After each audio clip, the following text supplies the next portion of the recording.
aprove a Deus. Com grande conclave estarmos aqui reunidos.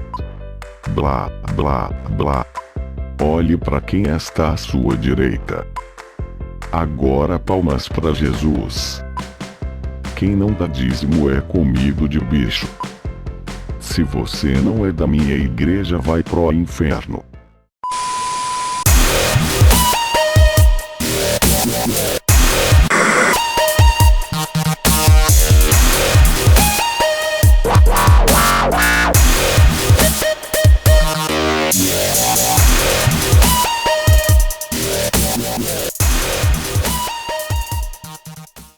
Saudações Carpaniana, meu irmão e minha irmã.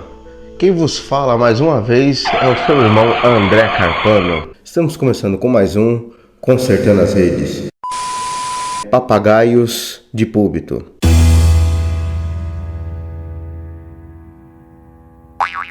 A princípio eu quero dizer que de forma alguma eu sou contra os pregadores do evangelho. De forma alguma eu sou contra aqueles que trazem a mensagem, que trazem a palavra, aquilo que está dentro das escrituras. Porém, sou totalmente contra aqueles que vêm trazer papagaiada e besteiróis gospel pro nosso lado. Como vocês já viram nessa animação que acabou de rolar, eles trazem alguns atributos. E são sobre esses atributos que nós queremos falar nessa noite, não só dos papagaios, mas também queremos falar um pouquinho sobre os pregadores. Bom, para quem não sabe, o termo papagaio na qual eu estou usando é para todo aquele ou aquela que gosta de ser usuário da palavra. É todo aquele e toda aquela que gostam de trazer alguma coisa torcendo as escrituras. E também é todo aquele, toda aquela que é treinado para fazer besteiras. Não são todos aqueles que são inspirados pelo Espírito Santo, mas todos aqueles que são inspirados pelo homem. Bom, e vamos falar então sobre 7 atributos que esses benditos têm. O primeiro de tudo, quando eles se apresentam, eles gostam muito de falar difícil. E sempre gostam de usar alguns termos e elaborar frases e palavras de uma maneira que queira ludibriar a todos. Uma segunda coisa também que eles gostam muito de usar sempre que é o bordão deles, são os jargões. Inclusive, essa questão de jargão, eles trazem umas coisas que nem parte da escritura não faz. Um outro atributo também que eles gostam muito de usar, que eu já citei num outro vídeo, eu vou deixar o link na descrição, é que eles têm a mania da grife do púlpito. Por incrível que pareça, tem essa mania também, esse atributo deles, que é a grife do púlpito. Além de tudo isso, são vendidos, eles amam cobrar para poder ministrar, eles amam também vender CDs, DVDs, roupas, broche, gravata, bombom. Eles gostam de vender o que tiver na mão também. Se duvidar, o camarada vende até a mãe e a sogra junto. Apesar que eu vou falar uma coisa, tem uma sogra assim, olha. Os miseráveis só aparecem em campanha só. E você pode ver, todas as campanhas que esses benditos aparecem, é sempre campanha do óleo ungido, farinha ungida, terra ungida, água ungida. Me lembra até daquela velha lá que falou que o marido dela voltou à vida depois que tomou essa água. Minha filha, meu marido tava broxando. Foi pro Viagra. O Viagra adoeceu ele. Eu peguei a água, né, botei em cima da mesa e ele tomou a metade da água. Olha, galega, é um tratamento espiritual. Chega, tomei um susto, minha filha, eu fui tremi. E tinha acontecido, viu, filha? E tinha acontecido, viu, filha? Tava uma benção. Amém?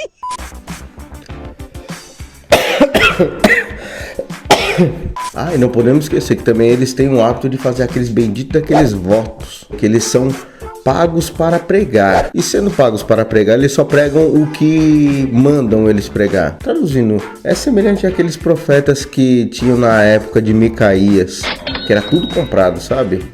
E o principal de tudo é que eles imitam muito. Eles tiram mensagens da internet, copiam os pregadores que vão lá sabe, nesses outros campos aí, esses lugares grandes para ministrar. Usam esboços muito práticos que com isso eles não estão sendo inspirados pelo Criador, eles estão sendo inspirados pela imaginação deles e inspirados também por aquilo que a letra ensina a eles. Quando eu me refiro a letra, não estou dizendo o sentido da pessoa estudar a escritura, estou dizendo o sentido da pessoa ter um estudo sobre a sua teologia, sobre o que ele acredita e ele pregar em cima do que ele acha. Pode ver, os esboços dele sempre se baseiam nesse tipo de coisa. 1001 formas de você ser próspero, 1001 formas de você ser abençoado, 1001 formas de como você alcançar os seus sonhos, 1001 formas de como ser feliz, 1001 formas de como ser um bom empresário, 1001 formas de como ter a unção do rei, e 1001 formas de como obedecer cegamente o reteté. Por falar esse negócio de reteté, eu queria saber da onde que esses camaradas tirou esse negócio de reteté. Eu queria saber onde está escrito isso. Inclusive, você que gosta do reteté, se quiser deixar alguma coisa nos comentários, por favor, faça isso. E de preferência, deixe escrito aonde que vocês se baseiam nisso. Onde está escrito reteté? Onde está escrito que o caba tem que usar aquela roupa de mulher e rodopiar? Não pude, eu ia me esquecendo de uma coisa. Os camaradas que são os papagaios, eles gostam de criticar muito quem é pregador.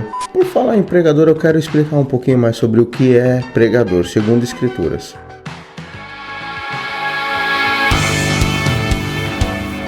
Vamos trazer a definição do que seria então a palavra pregador. Pregador seria, no caso, todo aquele ou aquela que, inspirado em Escrituras, traz a mensagem do Criador ao povo de Deus. Vamos tentar explicar qual foi o primeiro pregador que teve na terra.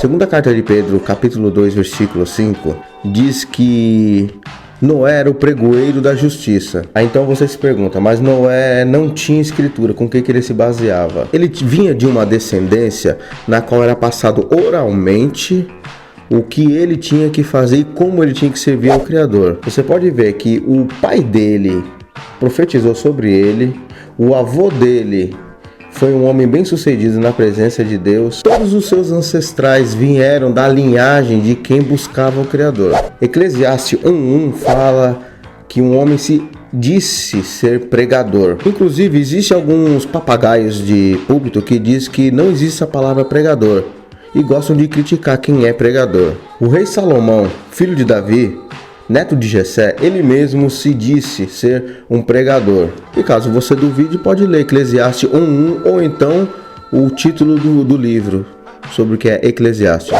Não podemos esquecer que no Evangelho de Lucas, capítulo 2, versículo 46 ao 49, diz sobre o Senhor Jesus ser pregador da palavra. E detalhe, o Senhor Jesus ainda era um menino e já era pregador, viu?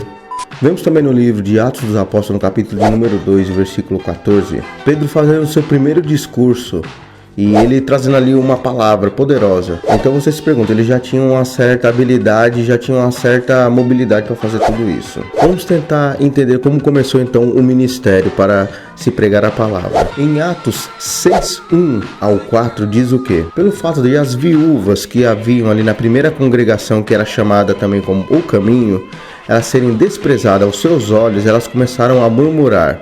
Então os 12 apóstolos que tinham na época chamaram todos os discípulos e eles fizeram uma reunião com eles e dizendo que não era lícito eles abandonarem o ministério da palavra e servir as viúvas. Baseado nisso, então, eles escolheram 7 homens de boa reputação, cheios do Espírito Santo e com boas obras para fazer esse serviço. Então eles mesmos declararam que perseverariam no ministério da palavra e da oração. Inclusive, nesse mesmo tempo, também teve um outro homem que foi muito usado dessa mesma forma, mesmo ele não sendo um homem do ministério da palavra. Ou seja, traduzindo, ele foi um homem que também foi um dos pregadores. E detalhe, ele era pura e simplesmente um diácono. Atos 6:10 diz sobre Estevão, e diz também que os fariseus da sua época não poderiam rebater com ele devido à sabedoria que Deus tinha lhe dado. E para ser um pregador, o que seria necessário então? No caso, seriam 3 requisitos. Primeiro, ser chamado, porque hoje em dia tem o obreiro chamado e o chamado obreiro. O segundo, conhecer a Escritura. Vejamos bem, os discípulos, eles caminharam com o Senhor Jesus por 3 anos e meio. Eles eram indoutos, como diz nas próprias Escrituras, no livro de Atos, que os homens interrogavam ele no capítulo de número 4, por eles não conhecerem letras e estar debatendo com doutores acerca da palavra. Ou seja, eles mesmo sendo indoutos, eles não eram honestos, eles eram sábios, eles eram usados por Deus. Porque existe uma enorme diferença.